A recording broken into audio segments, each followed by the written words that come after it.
बेचारी गंगा, तोहर चाहने वाले तोहर को बाहर ढूंढ रहे बा। जितूजी पण आहेत बरं का तुझे त्याच्यात, खूप काळजी वाटते त्यांना तुझी।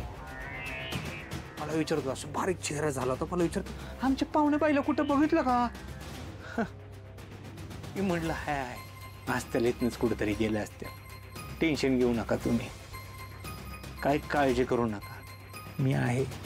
मी तुमच्या सगळ्यांची काळजी मिटवतो ना, तुझी पण काळजी मिटवतो मी। एक खेळ दाखव तुला, हे बघ, हा तुझा मोबाईल आणि हा जितूजीचा मोबाईल। तो पासवर्ड माहिती आता मला, थांब। प्रिय जितूजी, मेरा मोबाइल मुझे मिल गया है, उसी पे मेरे घर वालों का मैसेज आया था। मेरे पिताजी को दिल का दौरा आया था, इसलिए मैं आपको बता न सकी और यहाँ चली आई वाराणसी। वाराणसी नहीं, ते दिल्ली। सॉरी जीतू जी, मुझे माफ करना, बाय। सेंड। अरे एवढी तडफड कशाला करतेस हो? हा शांत। अरे हा, त्या मनीषाच्या मागे सुद्धा तडफड करत होतीस ना? तिच्याबद्दल जाणून घ्यायचं असेल, मी सांगतो ना त्यांचं काय झालं। तुझा मकरंद भाऊ आणि मनीषा यांचं काय झालं जाणून घ्यायचं असेल ना? हा, तुझा गोपाळ जिकडे गेलाय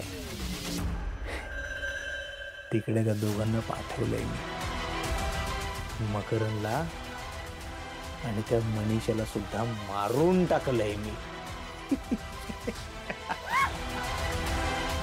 अरे बापरे, हाय तुमच्या मालाची चर्चा। ओ आप्पा, जरा आवाज कमी करा की, अभ्यासाला डिस्टर्ब होतोय हो। ए गप, अभ्यासात लक्ष दे। गोपाळ दादा, तू दिलेली बॅग चांगली आहे, पण ती जी कस्टमरची बॅग होती ना, ती लय आवडली मला। होय, चांगलीच होती ती, पण ती बॅग आपली नव्हती ना हौसा बाळा। जे आपल्या हक्काचं नसतं ते आपण कधीच घ्यायचं नसतं। हा, लोक सांगे ज्ञान आणि आपण तेवढं कोरडं पाषाण, अशी गत आहे मोड द्यायची। एक एक बात 9-9 हात तेवढंच करायला जमत त्याला। आणि तुम्हाला नाव ठेवायला जमतं? हो, पण ती बॅग खरंच मस्त होती, त्या पाहुणीबाईनं खूपच आवडली होती। कितीतरी वेळ बॅग विषयी विचारत होत्या। इथं आली होती ती? कधी आली होती? तुला कधी भेटली? काय बोलली का तुला?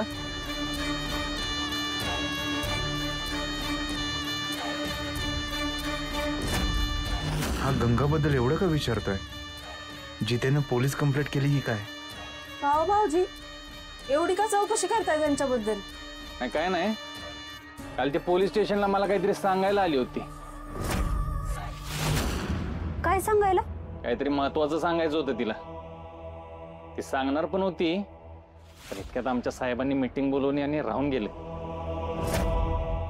घरी पण हौसाच्या बॅग विषयी चौकशी करत होत्या त्या, बाकी काहीच बोलल्या नाहीत। काय झालंय का? अहो मग तिच्या घरी जाऊन विचारा की, तिला काय सांगायचं होतं ते। कसं विचारणार? काल रात्रीपासून गायब आहे ती।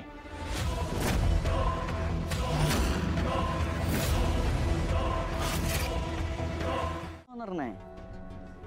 चीयर्स।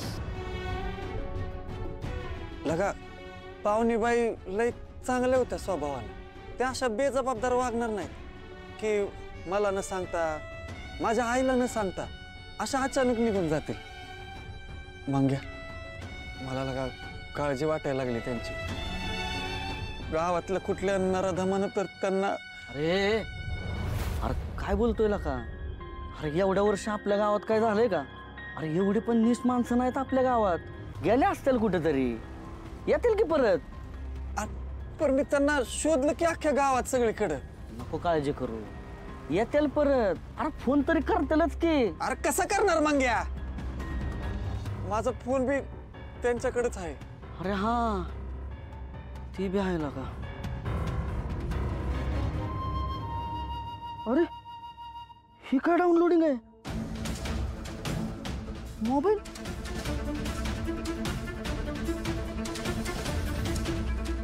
अरे माझंच आहे केला का, पाहुणीबाईकडे होता.